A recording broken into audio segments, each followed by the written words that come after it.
네, 안녕하세요. 지금 우리는 네 번의 떠남으로 점철된 야곱의 나그네 길에 대해 살펴보고 있습니다. 네 번의 이 야곱의 떠남이란 브엘세바에서의 떠남, 그 다음에 이제 하란에서의 떠남, 또 세겜에서의 떠남, 그리고 이제 가나안에서 애굽으로 향하는 떠남입니다. 그의 이 험난했던 130년간의 나그네 길은 가나안을 떠나 그의 인생 종착역인 애굽에 들어가 정착하면서 종료됩니다. 이후 그는 애굽에서 17년간 하나님의 약속이 성취되는 것을 목도하는 그야말로 꿈 같은 삶을 살다가 이제 147세에 하나님의 부름을 받게 되죠. 이처럼 하나님은 야곱의 이 130년 나그네 길을 친히 인도하셔서 그를 푸른 초창 쉴만한 물가로 인도하셨습니다. 여기서 푸른 초창 쉴만한 물가는 애굽이죠. 그런데 야곱은 그의 130년 이 나그네 길을 이렇게 복된 여정이 아닌 험난한 여정으로 회고해요. 내 나그네 길의 세월이 130년이니이다. 내 나이가 얼마 못되나 우리 조상의 나그네 길의 연조에 미치지 못하나 험악한 세월을 보내었나이다. 그가 이 130년 참 복된 여정이잖아요, 우리가 보면. 그런데 이것을 험난한 시간으로 회고하고 있는 거예요. 이는 그의 떠남들이 어떤 확신에 찬 자기 선택에 의해서 이루어지지 않고 위기 상황에 내몰려서 어쩔 수 없이 떠나야 하는 이 방식으로 이루어졌기 때문입니다. 야곱은 40년간 몸담고 살았던 브엘세바를 떠나고 싶지 않았어요. 그러나 형 에서의 칼에 언제 죽을지 모르는 위기 상황에 내몰리면서 그곳을 떠나게 됩니다. 하란을 떠날 때는 외삼촌과 이제 그의 형제들이 그가 쌓은 부를 언제 뺏어갈지 모르는 위기 상황에 처했기 때문에 이제 떠나게 되는 거고요. 또 세겜을 떠날 때는 아들들이 저지른 복수국으로 인해서 세겜 사람들에게 쫓기는 위기 상황에 내몰려 있었어요. 또 가나안 땅을 떠날 때는 아들 베냐민이 애굽의 인질로 잡혀서 생명의 위협을 받고 있는 그런 위기 상황에 처해 있었고요. 이처럼 야곱은 떠나라는 하나님의 부름 앞에서 자발적으로 복종하는 어떤 큰 믿음을 보이지 못하고 위기 상황에 내몰려 정말 등 떠밀리는 방식으로 이렇게 작은 믿음으로 그 하나님의 부름에 응답했던 겁니다. 그러나 하나님은 그의 이 작은 믿음을 책망하지 않으시고 야곱의 이 옹색한 떠남을 크게 축복하시면서 그의 작은 믿음을 계속 격려하시게 되죠. 오늘 저는 여러분과 함께 야곱의 이 두 번째 떠남, 하란에서의 떠남에 대해 살펴보면서 이제 하나님의 은혜를 나누고자 합니다. 먼저 야곱이 하란을 떠나기 전에 그곳에서의 20년 삶에 대해서 한번 간단히 살펴보겠습니다. 야곱은 나라에 대한 하나님의 약속을 이제 이루어야 한다는 정말 사명감을 가지고 브엘세바, 아버지 집 브엘세바를 떠나서 이제 하란으로 들어가지 않습니까?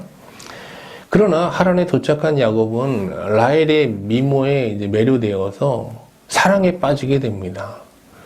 그는 그녀를 아내로 얻기 위해서 라반 밑에서 무보수로 7년을 일합니다. 그런데 여기서 이제 일종의 사기 결혼을 당한 거죠. 그래서 다시 그녀를 아내로 얻은 대가로 또 7년을 일하게 돼요. 인간적으로 볼 때 이 14년은 야곱이 살아가는 여인 라헬을 얻기 위해 모든 것을 쏟아부은 정말 감동적인 시간이고요. 또 이 이야기는 정말 그야말로 아름다운 로맨틱한 러브스토리 아니겠습니까? 그러나 신앙의 관점에서 볼 때 이 14년의 시간은 야곱이 사명을 망각하고 안목의 정욕에 빠져 하나님의 시간을 낭비한 사실 이게 불신앙의 시간에 가깝습니다. 그러나 베델에서 야곱에게 이 번성의 복을 약속하신 하나님은 그를 위해 이 14년간 쉬지 않고 일하십니다. 그 결과 야곱은 레아와 라헬 그리고 그 두 아내의 또 몸종들을 통해서 장차 이스라엘 12지파의 조상이 될 11아들을 얻었고요. 또 외삼촌 라반은 야곱을 통해서 경제적인 복을 이제 받게 됩니다. 14년이 지나자 야곱은 외삼촌 라반에게 품삯으로 얻은 처자와 함께 이제 보내줄 것을 요청합니다. 이에 당황한 라반은 하나님께서 야곱에게 주신 복을 자신이 대신 받았음을 인정하면서 야곱을 붙잡습니다. 야곱은 이제 라반 밑에서 새로운 계약 조건을 제시하면서 다시 일하게 되는데요. 그가 제시한 이 계약 조건이라는 것이 참으로 기이합니다. 그 내용을 보면 이렇습니다. 다시 그는 라반의 양과 염소를 무상으로 이제 치겠다는 겁니다. 대신 그 새끼 중에서 뭐 아롱진 것, 점 있는 것, 또 염소 중에서는 뭐 아롱진 것이 나오면 그것만을 자기가 취하겠다라는 이 조건을 제시해요. 당시 가축대는 양과 염소로 이루어져 있었고요. 이들을 이제 함께 쳤습니다. 목자들은. 양은 대부분 하얗고 염소는 또 암갈색인데요. 둘 다 단색입니다. 점 있는 이 양이나 뭐 무늬 있는 양, 염소들은 극히 드문데요. 근데 야곱은 이 단색의 양과 염소를 치면서 이렇게 점박이나 뭐 색 있는 새끼가 나면 그것만을 이제 자신의 것으로 취하겠다는 조건을 제시한 거예요. 라반은 자신에게 불리할 것이 없는 야곱의 제안을 흔쾌히 받아들입니다. 야곱이 하나님에게 이런 정말 어이없는 조건을 제시할 수 있었던 것은 하나님께서 베델에서 약속하신 이 번성의 복을 정말 굳게 믿었기 때문에 이제 가능했던 거죠. 실상 이렇게 뭐 라반과 같이 탐욕적인 사람과 계약을 맺으려면요, 야곱처럼 많은 것을 양보하는 어떤 불공정한 계약을 제시할 수밖에 없습니다. 만약에 탐욕으로 대응하면 격동과 특위가 난무할 뿐 그 어떤 거래도 성사되기 어렵죠. 아무튼 계약 후 라반은 자기의 가축대 중에서 단색이 아닌 것은 다 가려내어서 사흘길 좀 떨어진 먼 곳에 두고요. 야곱에게는 단색 가축만을 맡깁니다. 그런데 하나님은 야곱에게 복을 주셔서 이 단색 가축 사이에서 다수의 아롱진 점박이 새끼가 나게 하십니다. 이로 인해서 야곱은 이제 뭐 날로 이제 번성에 부유해지게 되는데요. 라반과 그의 아들들은 날로 늘어나는 야곱의 부를 이제 시기하여 그의 재산을 강탈할 기회를 이제 엿보게 됩니다. 이에 야곱은 이제 고향으로 돌아갈 생각을 하게 되는데, 그런데 그곳에는 복수의 칼을 갈고 있는 형 에서가 기다리고 있습니다. 야곱이 떠날 수도 머물 수도 없는 이 딜레마에 빠져 고민하고 있을 때 하나님은 야곱에게 고향으로 돌아가라는 말씀을 하십니다.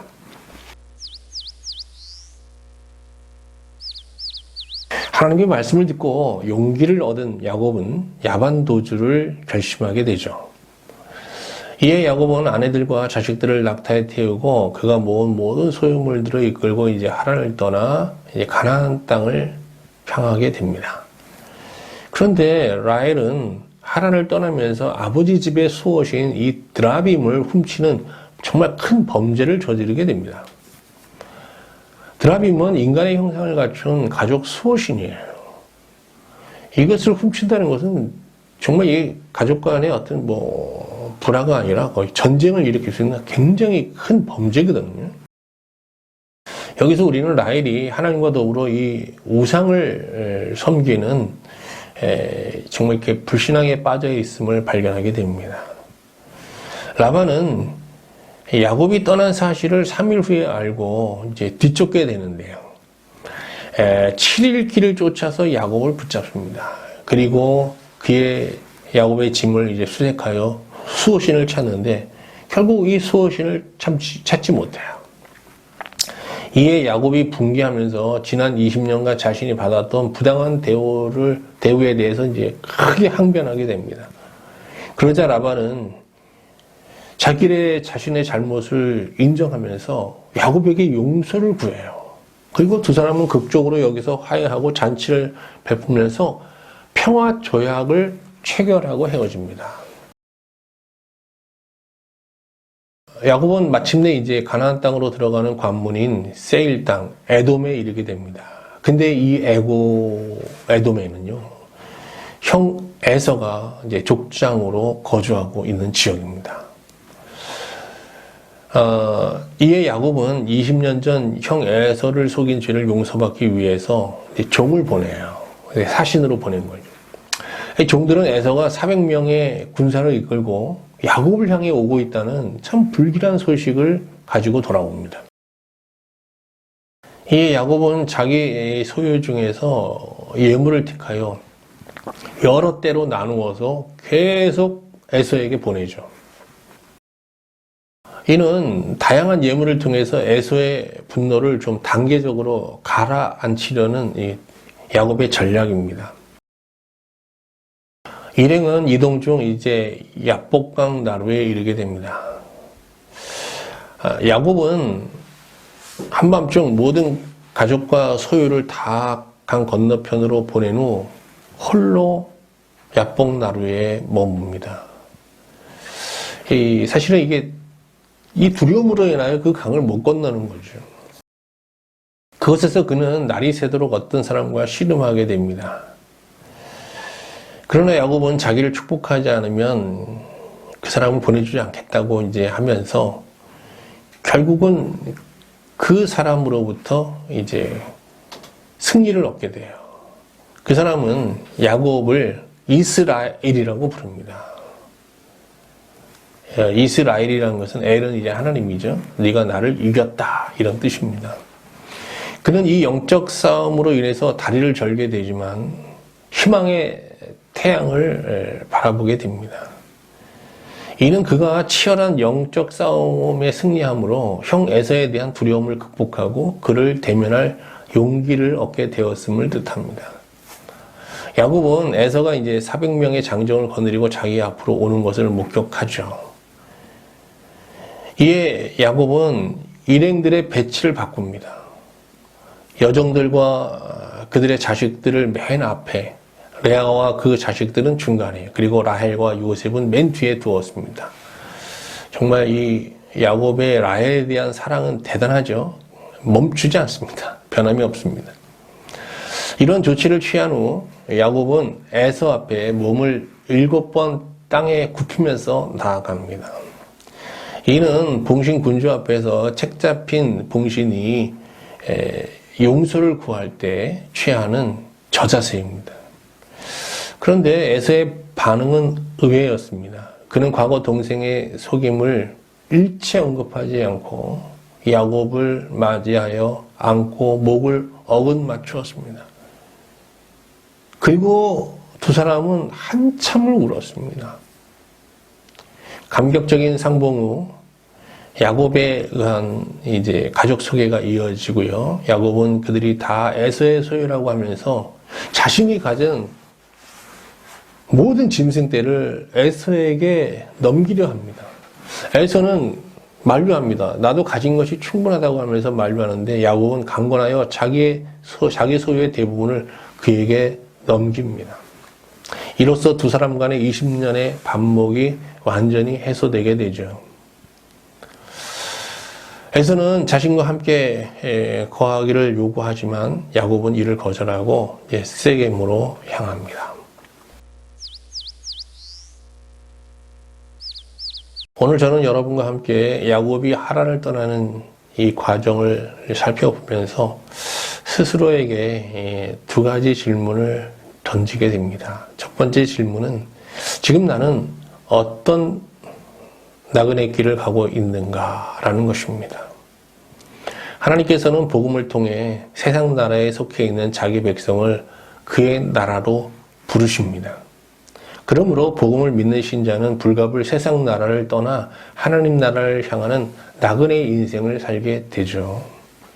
신자가 하나님 나라의 소망으로 세상의 정욕을 온전히 제압한 상태에서 이 나그네의 길을 가게 되면 그 길은 변화와 성숙이 동반되는 정말 행복한 여정으로 인식되며 참 행복하게 그 길을 걷게 됩니다. 그러나 신자가 세상의 정욕을 온전히 제압하지 못한 상태에서 나그네의 길을 가게 되면 그 길은 고난과 좌절이 반복되는 불행한 여정으로 인식돼요. 그래서 야곱처럼 이 자신이 걸어온 나그네 길을 험악한 나그네 길로 이제 회고하게 되는 거죠. 2019년 저는 무엇에도 얽매이지 않은 좀 자유로운 나그네 삶을 살아보고자 이제 섬기던 해외 교회에서 조기 은퇴하고 한국에 들어왔습니다. 한국에서의 나그네 삶을 시작한 지도 이제 2년이 다 돼 가는데요. 처음 1년 동안은 사람들을 만날 때 제가 선택한 나그네 삶을 좀 당당하게 이야기했던 것 같아요. 그러나 몇몇 사람들로부터 또 저의 나그네 삶이 실패한 삶으로 평가되고 또 멸시받는 것을 보면서 지금은 좀 말을 조심하고 있죠. 이러다가 제가 사는 나그네 삶을 좀 부끄러워하는 지경에 이르게 되는 것은 아닌지 좀 걱정이 됩니다. 자신의 나그네 길을 험난한 여정으로 인식한 야곱처럼 말이죠. 하나님께서는 신자가 걷는 나그네 길을 친히 인도하시면서 그 길을 가는 자들을 참 자랑스럽게 여기시는데 말입니다.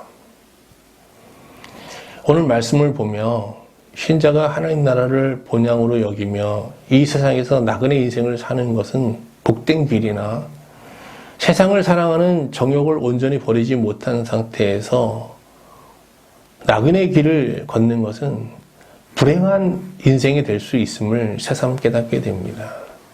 이에 베드로 사도는 베드로전서 2장 11절에서 이렇게 말합니다. 사랑하는 자들아 거류민과 나그네 같은 너희를 권하노니 영혼을 거슬려 싸우는 육체의 정욕을 제어하라. 정말 우리가 나그네 길을 가는 우리 신자들이 명심해야 될 말씀인 것 같아요. 나그네 인생은 지상에 터를 세우지 않기 때문에 안정이 보장되지 않은 참 불안정한 삶일 수밖에 없습니다. 특히 이 세상의 삶을 영원한 것으로 착각하는 세속적 관점에서 볼 때 나그네 삶은 정말 수치스럽게 이를 데 없는 불운한 인생이고 실패한 인생입니다. 그러나 이 세상 너머에 있는 영원한 도성에서 나그네의 삶을 바라보면 이 삶은 정말 기쁨과 확신으로 걸어야 할 그야말로 복된 인생이죠. 말씀 속에서 저를 온전케 하는 변화와 성숙이라는 이 보석들이 여기저기 숨겨져 있는 제 인생에 남은 나그네 길을 바라보며 좀 흥분하게 됩니다. 그리고 이 시간 이 나그네 길을 정말 기대감을 가지고 하나님이 온전히 저를 부르시는 그날까지 믿음으로 행보할 수 있기를 기도하게 됩니다. 두 번째 질문은 용서와 화해에 관한 것입니다. 야곱은 하란을 떠나면서 라반의 착취와 속임을 용서하면서 그와 화해하였고요. 또 가나안 땅에 입성하면서 형 에서의 용서를 받으면서 그와 화해하였어요.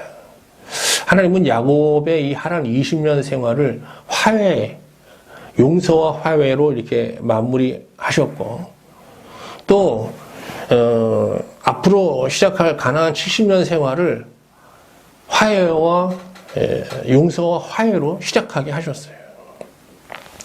이처럼 야곱의 이 하나님을 향한 떠남에는 형제와의 용서, 화해가 항상 동반되었습니다. 이는 하나님과의 수직적 관계가 형제와의 수평적 관계와 무관하지 않음을 뜻합니다. 야곱은 형 에서와 화해하면서 형님의 얼굴을 보니 하나님의 얼굴을 본 것 같다는 말을 합니다. 내가 형님의 눈앞에서 은혜를 입었사오면 청하건대 내 손에서 이 예물을 받으소서. 내가 형님의 얼굴을 배운 즉 하나님의 얼굴을 본 것 같사오며 형님도 나를 기뻐하심이니이다. 이는 자신이 형에게 범한 죄에 대한 하나님께 이제 용서를 받았다고 생각했는데 형으로부터 용서를 받고 나니 비로소 하나님의 용서를 확신하게 되었다는 뜻의 고백으로 보입니다. 여기서 우리는 수평적인 용서로 이어지지 않은 하나님의 수직적인 용서는 온전한 용서가 아님을 발견하게 됩니다. 예수님은 형제에게 범한 죄에 대한 용서와 관련하여 이런 말씀을 하셨습니다. 그러므로 예물을 제단에 드리려다가 거기서 내 형제에게 원망을 들을 만한 일이 있는 것이 생각나거든 예물을 제단 앞에 두고 먼저 가서 형제와 화목하고 그 후에 와서 예물을 드리라. 그렇습니다. 우리가 형제에게 범한 죄를 용서받기 위해 먼저는 하나님께 나아가야 하겠죠. 그런데 하나님의 용서는 우리가 갈등 가운데 있는 형제와 화해할 때 확증되는 것입니다. 임금이 대답하여 이르시되 내가 진실로 너에게 이르노니 너희가 여기 내 형제 중에 지극히 작은 자 하나에게 한 것이 곧 내게 한 것이니라 하시고 누구든지 하나님을 사랑하노라 하고 그 형제를 미워하면 이는 거짓말하는 자니 보는 바 그 형제를 사랑하지 않으냐는 자는 보지 못하는 바 하나님을 사랑할 수 없느니라. 실상 예수님께서 보실 때 신자는 도저히 용납할 수 없는 형제들입니다. 그러나 예수님은 우리가 야곱이 에서에게 나아가 용서를 구하듯 그를 찾으면 언제나 우리를 형제로 맞아주시는 정말 신실하신 형제이십니다. 말씀 속에서 제가 용서해야 될 형제의 얼굴들 또 제가 용서를 구해야 할 형제들의 얼굴들을 보게 됩니다. 이 시간 그를 예수님의 형제로 용서하고 또 그에게 예수님의 형제로 용서받음으로 정말 야곱처럼 저도 그 형제들 얼굴에서 하나님의 얼굴을 볼 수 있기를 이 시간 기도하게 됩니다. 아무쪼록 여러분 야곱의 이 하란에서 떠나는 이 일련의 과정을 보다 깊이 묵상하시는 가운데 여러분들 안에서도 정말 이렇게 미루었던 형제들 용서해야 되고 또 용서받아야 될 형제 간의 갈등의 문제를 정말 하나님 앞에서 해결받고 또 여러분이 가는 이 나그네 길을 좀 더 영혼의 관점에서 바라보시면서 정말 확신을 가지고 큰 믿음으로 이 나그네 길에 임하는 그런 변화와 또 영적인 진보가 함께 할 수 있기를 주님의 이름으로 축원드립니다. 예, 감사합니다.